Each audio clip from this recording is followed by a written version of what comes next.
intel back then was basically the U.S. would tell us certain things, or we would get information handed to us from either the investigative branch of our department or some of the military intelligence units. One guy would turn into 4 houses that we would hit in a night. Were you ordered to kill them on the spot or just capture them? There was an open call specifically for our group to have us murdered. There was bounties on our badges. Wherever you guys are watching this show, I would truly appreciate it if you follow or subscribe. It helps a lot with the algorithm. It helps us get bigger and better guests, and it helps us grow the team. Truly means a lot. Thank you guys for supporting, and here's the episode. All right, guys, we got Ed Calderon here, former state police officer in Tijuana during the cartel wars. Live to tell the tale. The beginning of the literal hitting the fan of the cartel wars. Yeah. Wow. 2004 era. Damn. So walk me through that year. That's when it all started. Did you see that war coming? Cartel stuff had already been happening across the country, but not to a level where it was heading. I was part of an experimental police force that they were trying to set up in Baja specifically. Back then there was no state agency basically that was able to police the whole state region of Baja. It was too big.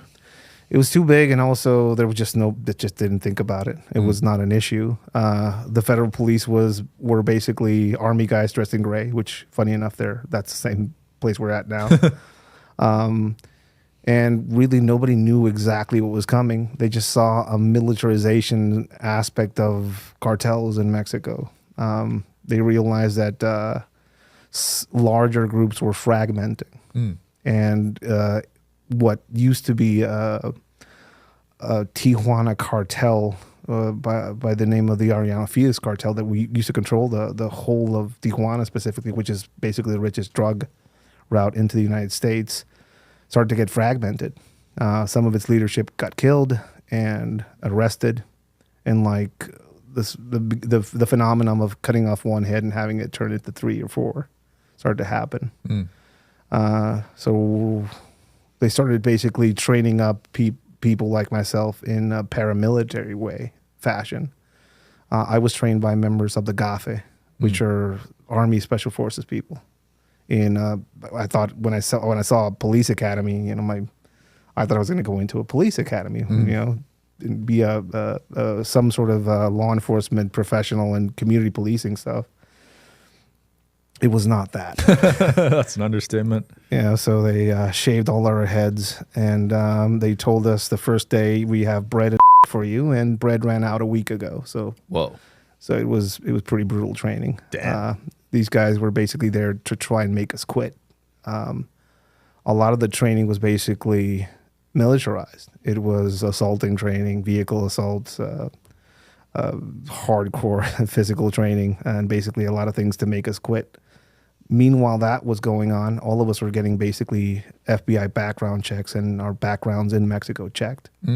So as you were going through training, you would have people being pulled out of training. Like, hey, did you move a few pounds of marijuana across the border here in Texas? It's like, how did you know that? Well, wait, so the FBI was involved at this point? The FBI was doing background checks on all of us as we were going through this. So this was very much a transnational effort at that time. The U.S. had good relations with Mexico in this specific time frame, which has changed now. Yeah, it changed a lot, right? Yeah, they don't work together anymore. So that was kind of the start of my entry into this world. Once I got out, this was around the presidency of Vicente Fox. Once I got out, we had Felipe Calderon, no relation, by the way. He's not my uncle. Although some people are like, "Hey, what's your name tag?" Not related. We got basically pulled into this militarized war. He basically declared a full-on assault on cartels all over Mexico.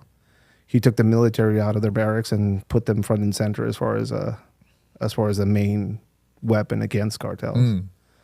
Not a lot of planning, not a lot of smarts behind it. It was very much like there was nobody else. Wow. And during this whole process, they didn't have a good idea about how to do the work that they had to do. Are you interested in coming on the Digital Social Hour podcast as a guest? Well, click the application link below in the description of this video. We are always looking for cool stories, cool entrepreneurs to talk to about business and life. Click the application link below, and here's the episode, guys. In certain regions, they didn't know their way around. People don't know this. In Mexico, most of the military forces are drawn for certain parts of the country, and they get moved for security purposes. So you would have members of the military in Baja operating in places where they didn't know their way around, or they couldn't blend in realistically.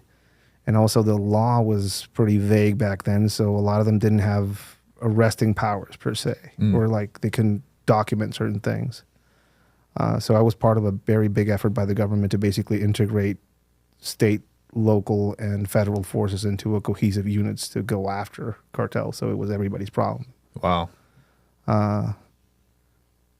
The first attempts of that basically was these groups that they would call boom groups, basically mixed operations groups where we would be the military, us, and federal agencies or federal law enforcement personnel. And we would basically go out and see what we could find, or we would, so you had no intel. You just go out there. So intel back then was basically the U.S. would tell us certain things sometimes, or we would get information handed to us from either the investigative branch of our department or some of the military intelligence units. Or if something popped up somewhere and we managed to grab a few of them, that would lead into more work for us, basically. Right. One guy would turn into 4 houses that we would hit in a night. And were you ordered to kill them on the spot or just capture them? Well, that's an interesting question. There was an open call specifically for our group to have us murdered. There was bounties on our badges for a while. During the beginning parts of this weird war, what happened in Tijuana specifically was there was a faction of the Sinaloa cartel battling it out with remnants of the Tijuana cartel, what was left of the Arellano Fiat cartel for control. And in the middle was us. On one side, they had people trying to infiltrate us and have people that worked with us basically started being corrupted and flipping. And on the other side of it, they were offering bounties for badges. Holy crap. Because we were known for showing up to places where other people wouldn't show up. The whole command structure around it was militarized, so we had military leadership above us, and the order was less detainees and more bodies. Jeez, that is scary. And on the leadership side, that was kind of the mindset, you know. It was. I think Tijuana at that point was the most dangerous city on the planet, according to MetLife told us that it was. We had one of the most dangerous jobs on the planet for the people because we had MetLife insurance. A lot's changed there. Now it's the party city of the world. Now it's San Diego South is what they call it. You know? But it was pretty dire, and a lot of interest came together and basically started pressuring both government, private sector, and the military and security to basically do something about it. And that's how we got a lot of support and push to try and do our jobs. Nice. You guys were outnumbered, right? We were. It's not that we were outnumbered per se. I think there was not a lot of us. The operations group there was part of wasn't numerous, but we would work with the military, so we would show up in bulk. Got it. But what there wasn't a lot of was support. We were undermanned at times because of decisions in leadership, underarmed. I mean, I remember going out on my first operational work with a handgun, 2 magazines, and a rifle with 2 magazines, and oh my gosh, and some soft armor that was probably third or second hand. You know? Jeez. The first solid plate armor I had, we found at a safe house. Wow. Like we went in there and like we saw a bunch of vests on the ground, and the commanding officer was like, if it fits, you know, just put it on. Damn. So we flipped some You of guys them were off. fighting with scraps. We were basically undermanned, under supported. We didn't have a lot. It was a running joke that we would run into shit naked. Jeez. Then a figure by the name of Lieutenant Colonel Lizola kind of made an appearance as far as leadership for us. He has a few documentaries on him, and he's a very legendary character. Lieutenant Colonel from the Army, who basically came in, and he was involved way back in the formalization of the unit that I was in. So he was there for our training, our selection. He was there for the planning of our unit and what it was going to do. And all of a sudden, he was now the guy in charge. So he was basically from start to finish. He was there trying to figure out how to use us. And once he got into a command position, basically it was game on for us. Weaponry started being like, we went from having an AR rifle with 2 magazines to now having a German G3 rifle and all the magazines we could carry. Nice. And we started basically doing a lot more with the support that we had. That's incredible. And again, the society as a whole was just like done with it. There was curfews. People couldn't go out. Abductions for ransom were rampant across the city and across the state. And shootouts, middle of the day. When I first started working in Tijuana, you would see these cartel convoys in the middle of the day, broad daylight, just rolling around Tijuana. There's no fear. Wow. And that changed when they started basically supporting us a bit more, and we started implementing some of the upgraded tactics with Lieutenant Colonel Lizola and the militarization of what we were doing. How did these cartels get so big? Were they recruiting people at a young age? Yeah, I mean, it's Tijuana. Like, I grew up skateboarding, and I was into punk rock. I was in a few bands. I was a dork. You know? I went to medical school for about 2 years. Yeah. And it didn't work out for me. And there was realistically, once I got out of school and tried to figure out my future, I realized how there's absolutely no opportunities for people like me. There was no job opportunities. It was barren. Wow. A lot of my friends started showing up in fancy cars and started showing up in parties with money. And like, what are you doing for money? So a lot of them were started working as drug mules, trying to crossing stuff into San Diego. Some of them started working as pistoleros or sicarios for some of the organizations out there. And again, some of these kids were they aren't who you would expect. We had this concept that kind of originated itself in Baja, the narco juniors, which are basically middle class kids going into cartel work because they're bored, and also because their future, basically taking over their family businesses, wasn't romantic enough for them, and going out, seeing the life and hearing some of the music and being enticed by some of the romanticism of some of these cartels, because the cartels and some of these criminals are the heroes in the songs down there, and they're the heroes of the movies and the novellas. So a lot of them went that route. I was a punk rock kid. I was an anarchist, and I was very anti all of that. Did you get approached at any point? Of course. Early on, when I was trying to figure out my way after school, I had about 1.5 years where I didn't have a clue what I was going to do with my life. And I started seeing a lot of my friends basically just show up with money and fucking cool cars. There was a kid, a redhead kid, who showed up with this Dodge Ram, this brand new Dodge Ram, to a house party that I had. And this is a kid that grew up in a house that had garage doors for a wall, you know?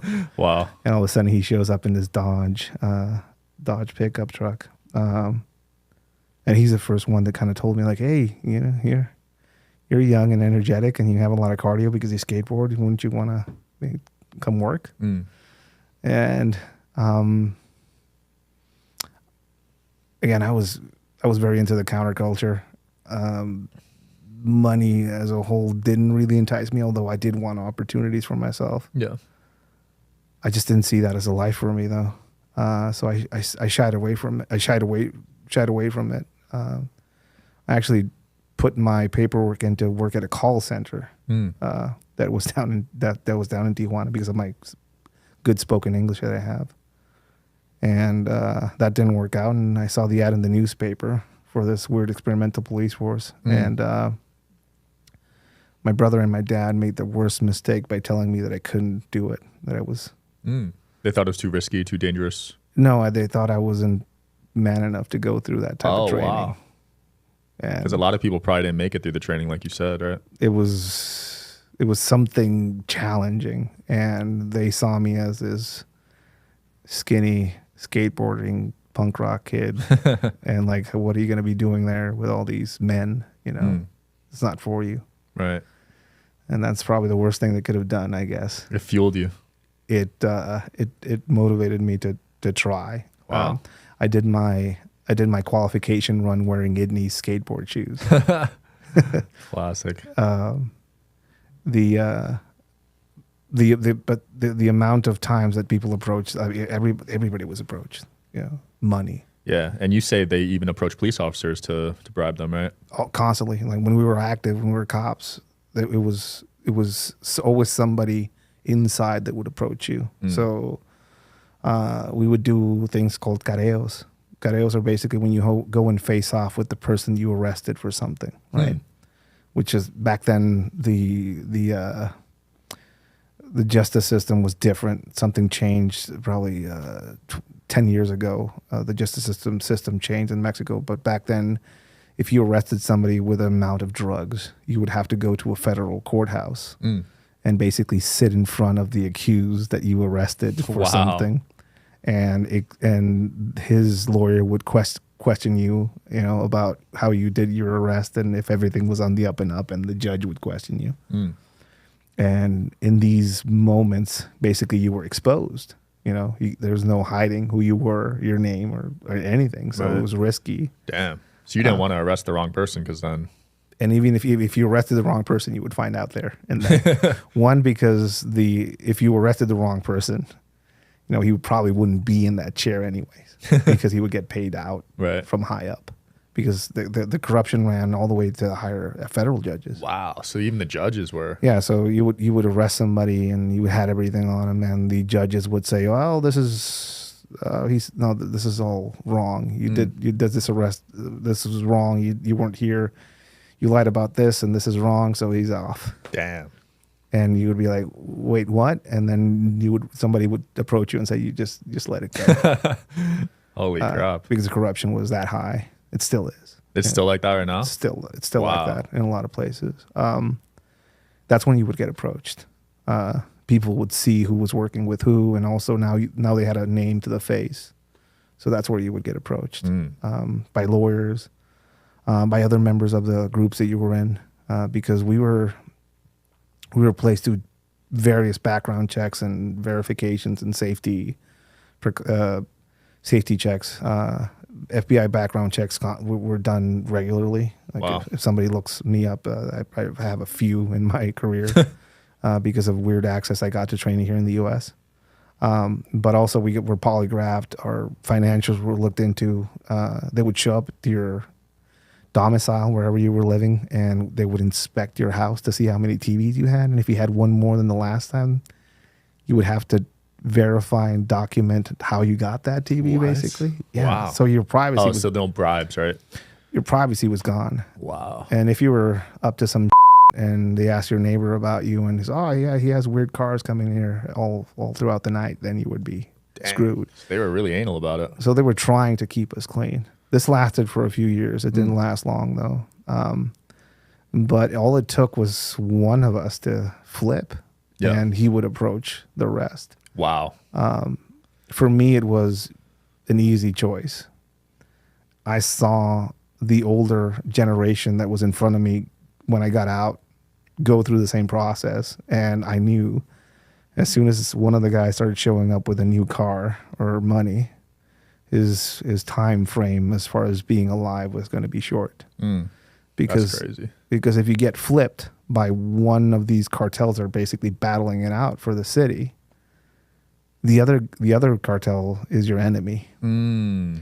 So They're gonna go after you. they're going to go after whatever exposed heads the other side has. Holy crap! So if you're working for one side, they'll get to you. So if you flip, it's like a death sentence. It's not a long-lived type Oh my gosh! lifestyle. And it's probably tempting to flip too. I mean, the amount of money that some of these guys would get, tempting. The influence, the power, the access. Yeah. I was a punk rock kid. I didn't care about a lot of that. My days were spent playing PlayStation in a empty apartment with a mattress on the ground. That was my heaven. So that's what saved you. That no desire for money kind of worked in your favor. It wasn't that I didn't desire money. I realized early on that the way you survive there is if you did your job, you didn't make anything personal, and you kept it on straight and narrow. Right. Not a lot of people had that mindset. I mean, you can have that mindset being single and not having any kids. Right. But once you have kids, are you gonna live off that the amount of money that they're paying you at the? So being single helped you too, then. Yeah, like I got married later on in life and had a kid later on. But like while I was going through that whole process, it was just me. Right. Some of the other guys didn't, they're Mexicans, fertile Mexicans. So I saw them as soon as I saw something getting married, having kids, the need appears. Sign of weakness because they can expose it, right? Also, you have family now, so they can go after them. Right. So it was. So were they actually going after like kids and wives and stuff too? Yeah. Wow. One of my friends, and we're talking about Ensenada. Yeah. One of my we would have all of us would identify with the generation of police that we came out of as far as training. So it was like first generation, second generation. I was of the seventh generation of the operations group that were coming out of the academy. One of the eighth or ninth generational guys. He was coming out of his house with his wife and kid in the back seat, and they got What? shot by FN-57 pistols, which I'd never seen before. This was like when things started getting really escalated down there. They had their kid in the back. She lost her arm. She's still around. Oh my gosh. But they got him and his wife. These guns are they call them cop killer guns up here. They have a pointy, fast round. It's almost like an AR round, but shorter. We start seeing a lot of them show up down there. So it goes straight through you, basically. It's a high velocity round, so like soft body armor. Yeah. Goes through it. Wow. We start seeing a lot of those, and later on we found out all of those guns were linked to Fast and the Furious. Dang. So that was both a wake up call as far as the fact that they're targeting family now, and they didn't give a shit about family or kids. So there was a weird escalation to that, and also the fact that they had these new guns. Yeah, that's scary. Yeah, because with the mafia, Italian mafia, they wouldn't touch the wife or the kids ever. There was some sort of code down there. It's been dead for years. Jeez. And now it's a free for all. Like anybody that's involved. Is it still really bad right now? In certain parts of Mexico, and Baja itself is complex right now. The violence isn't as overt as it used to be. When I say overt, I mean abductions for ransom are low. Basically, people would get snatched in the middle of the street. If you have a business or something, you would get snatched, abducted, and you're ransomed off to your family for whatever they own, basically. You would have roving gunfights between the military and the cartels and the cops out there. Some pretty legendary ones. But now what you see is basically people working their sales points. So if I sell drugs for this cartel over here, the rival cartel will kill my sales rep, basically. So that's a lot of the murders you're seeing are that. Now you're seeing a lot of extortion, paid extortion. So if you don't pay for your business to operate here, we'll burn it down or shoot your employees. Wow. So that's a lot of the violence that's happening in Tijuana right now. You're seeing this revival of personalities and people that I used to work with are now stepping forward into politics now. So like the lieutenant colonel that I was working with is running for office. The general that I was under, Duarte, is also running for office. And they're all basically trying to get the band back together.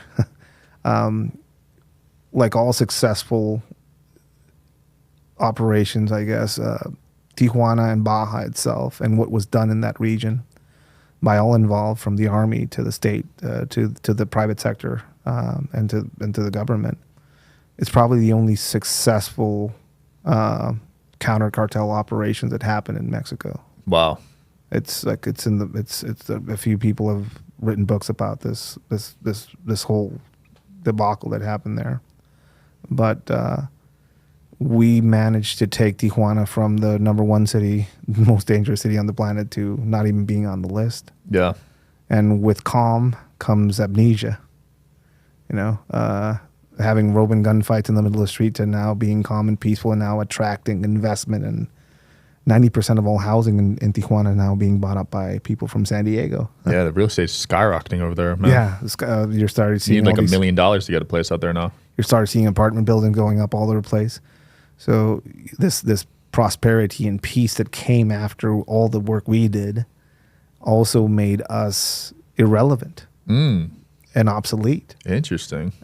When I was on my way out of that job, all of us were pulled into retraining. And one of the first things they told us that there was no need for us to walk around with rifles anymore because everything's okay now. Yeah. You know, so chill out.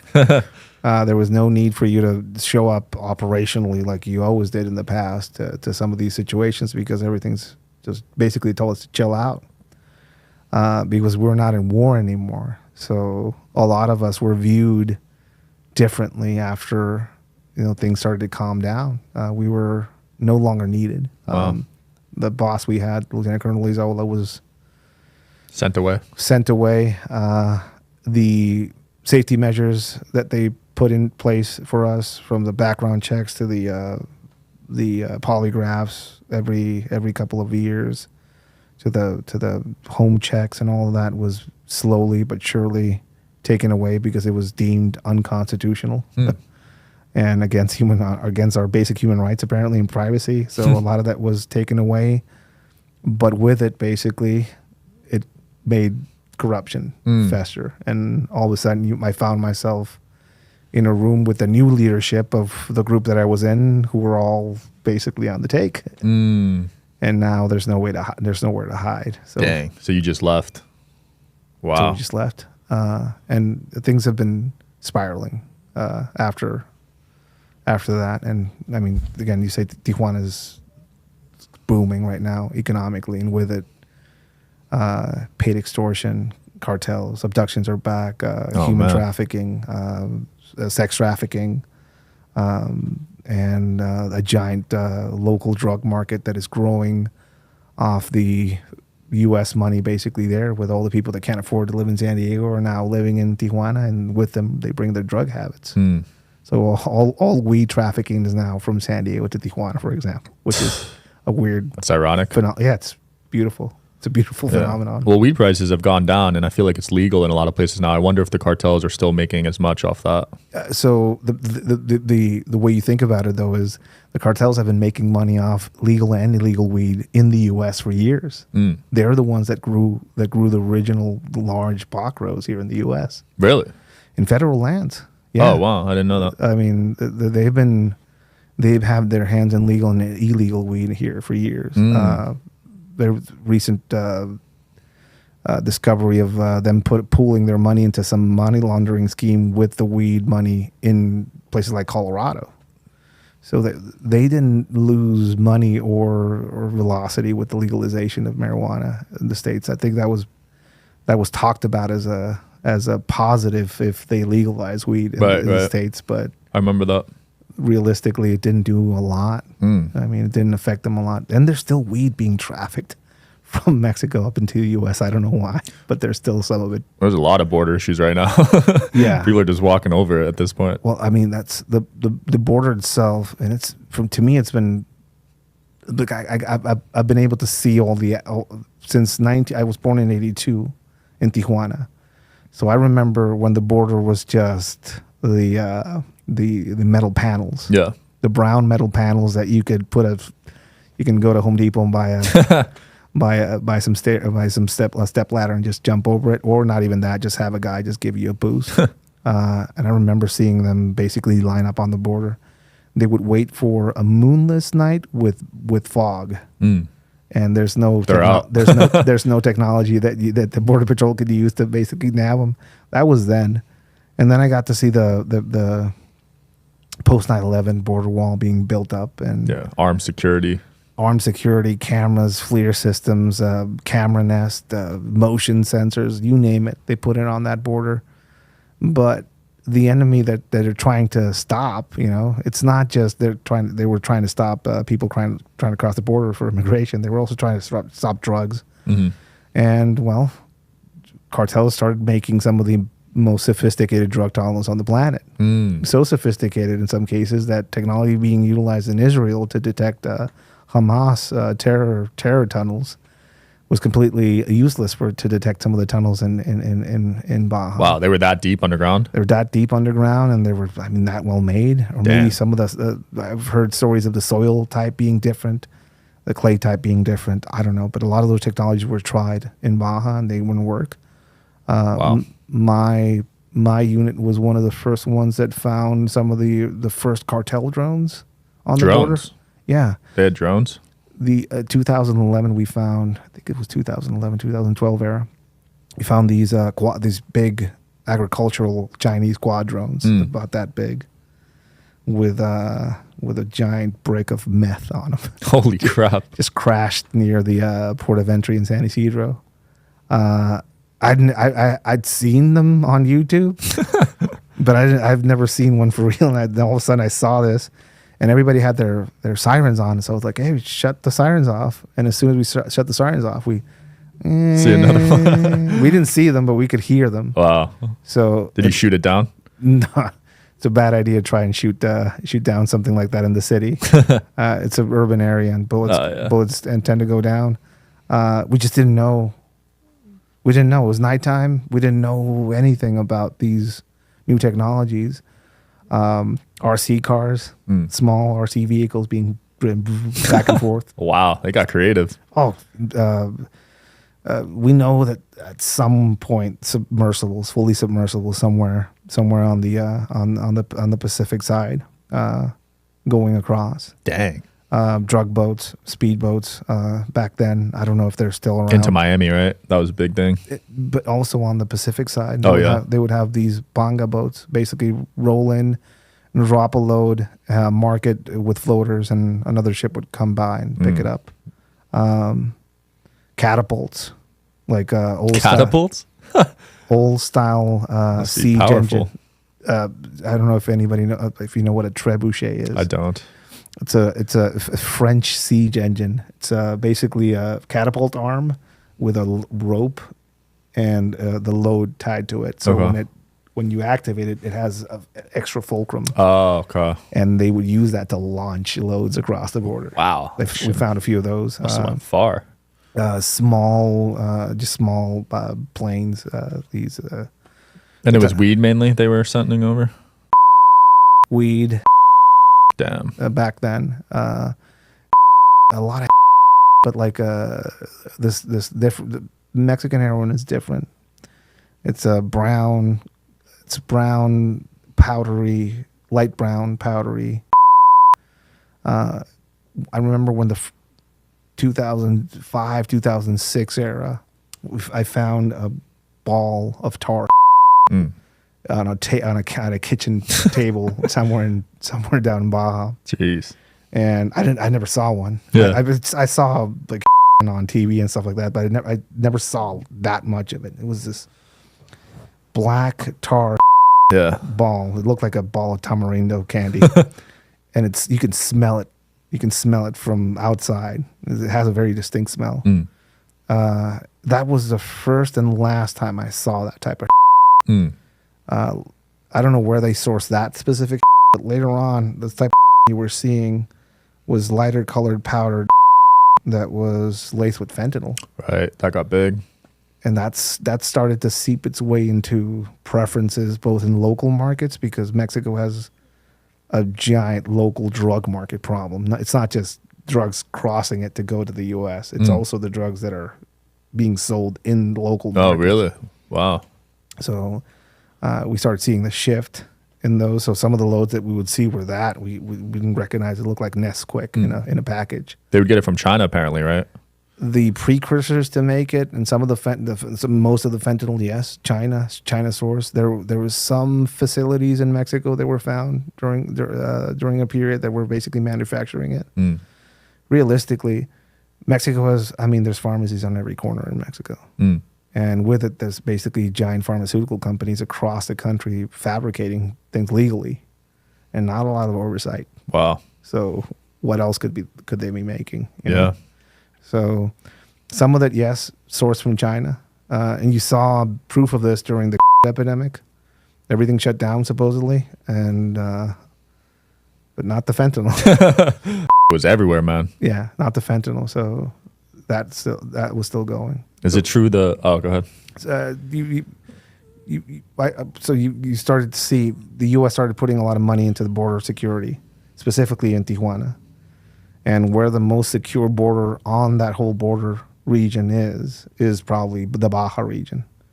And that's where all the drugs go through. Baja region.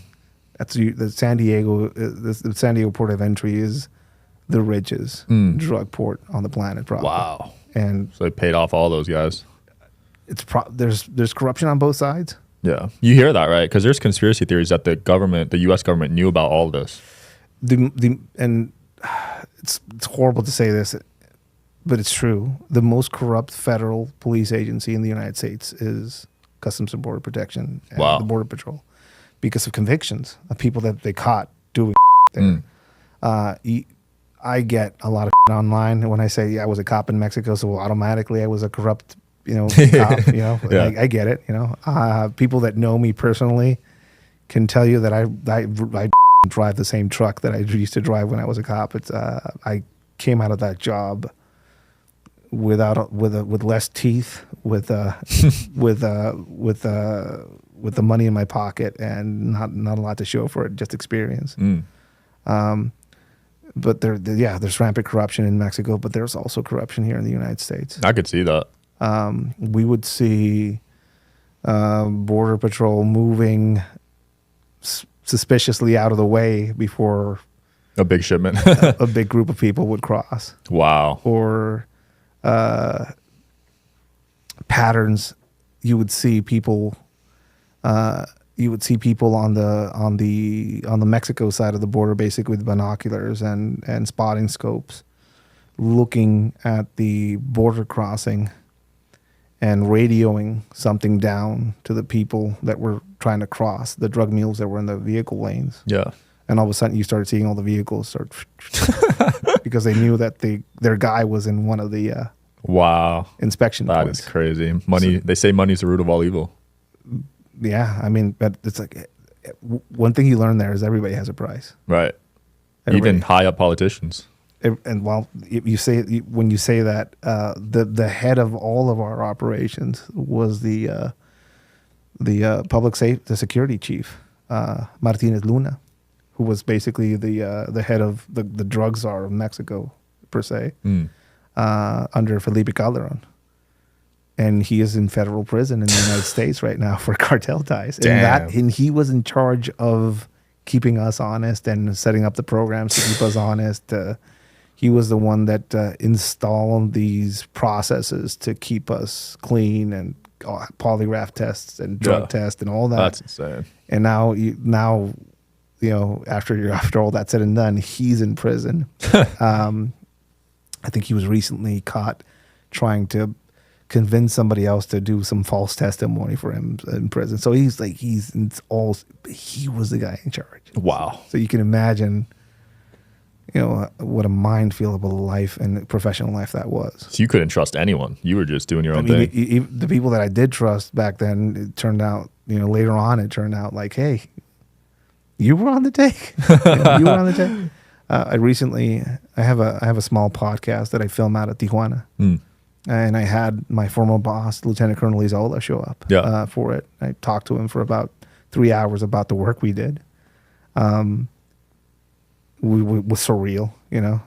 Somebody that I worked in that life. It was long ago it's a lifetime ago in my head. He had a warrant out for his arrest when we were interviewing him for the podcast. Oh, really? Yeah. Wow. Because he represents a political party and interest that is counter to the one that is in power now. So that they make villains of, even if you were, you know, he's considered a local and almost a national hero. Right. But he doesn't represent the interest of the current party in power. Oh my gosh, that is scary. So yes, you can trust a lot of people, and the people you did trust, they would eventually be turned into the villain somehow, in some way. I mean, when it came time for me to leave, they basically told me, "Hey, you either work for us or you don't work." What does that mean? Well, I mean, subjective, right? Yeah, I mean, I left in a hurry. Yeah, I bet. They gave me that offer, and there's some people still around that work in that office that remember this, and I've recently reconnected with some of them. They were all freaked out. You know, I was doing pretty well for myself. When I left the job, I had a rank of Policía Segundo. It's a second police officer, which is the rank. I was a regional sub-commander for a while. I had about 80 people under my command for a bit. Wow. My record was clean. I never did.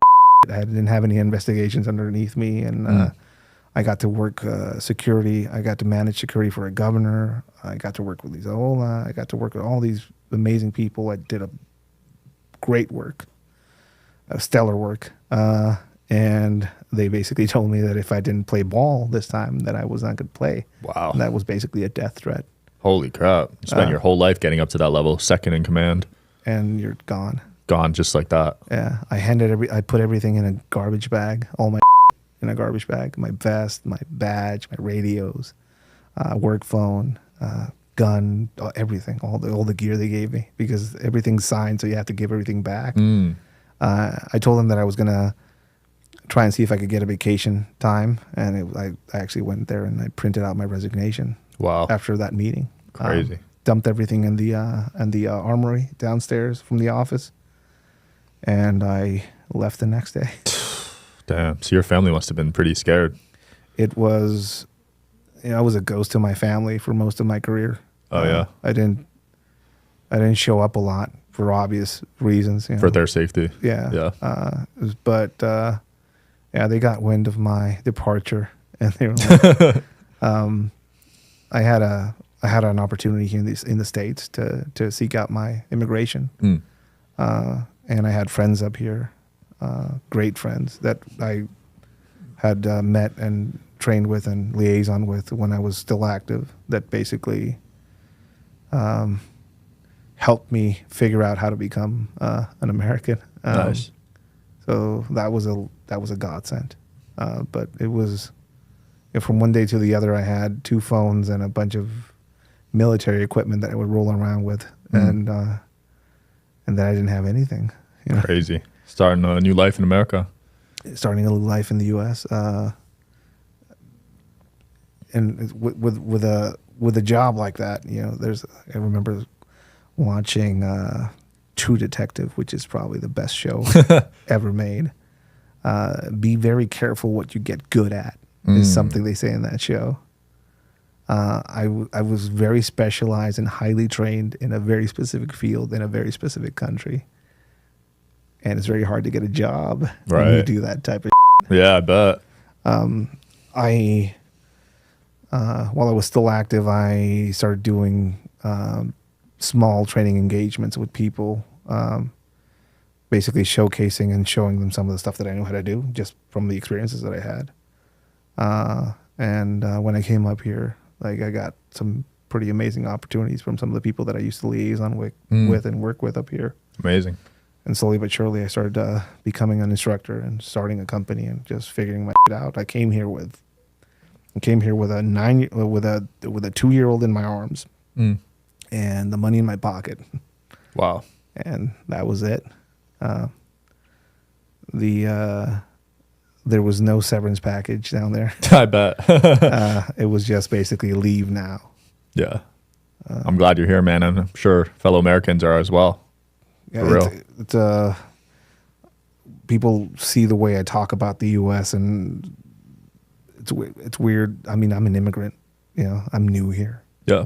And I'm very appreciative of the opportunities that this country has. I'm also scared for a lot of the that I see in this country, you know, and how familiar it is in a lot of ways as far as some of the things I'm seeing. But my kid's American, you know, and I have a vested interest in this country doing well. And I haven't forgotten about where I come from. Tijuana right now is going through a lot of changes. It's my hometown. I have the podcast set up recording in Tijuana specifically because I want to try and get people there so they can see the realities of what's happening. Every guest that comes on my podcast has to go to Tijuana, so that's a filter for people in a lot of ways. A lot. I always take them out to get amazing tacos. We had Eddie Gallagher on, amazing guy. Took him to get some tacos. But I haven't forgotten about where I'm from. I'm pretty active as far as an advocate for some of the people and some of the issues that I had to deal with down there. I've spoken to Congress a few times up here in the U.S. Nice. And some of the people that I used to work with are now in politics, and I'm like Lieutenant Colonel and like General Duarte, and I'm being useful in the new format that I have, basically. I love it, man. As a public face and a voice for a lot of people down there that are not alive to speak about some of the things that we went through, and or just just don't have the ability to speak about some of these things. Yeah, it's important. Well, I love that. Where can people find you, your programs, and your podcast? Manifesto Radio podcast on Instagram. We're shadow banned. Like most people out there. I think I am too. Meta and whatever new algorithms they have are being horrible. Ed's Manifesto on X or edsmanifesto.com. They can find out more about our company, our charity, and also our training that we provide for people. Yeah, we'll link it below. Thanks for coming on, Ed. Thank you. Means a lot. Yeah. Thanks for everything. Thanks for watching, guys. See you tomorrow.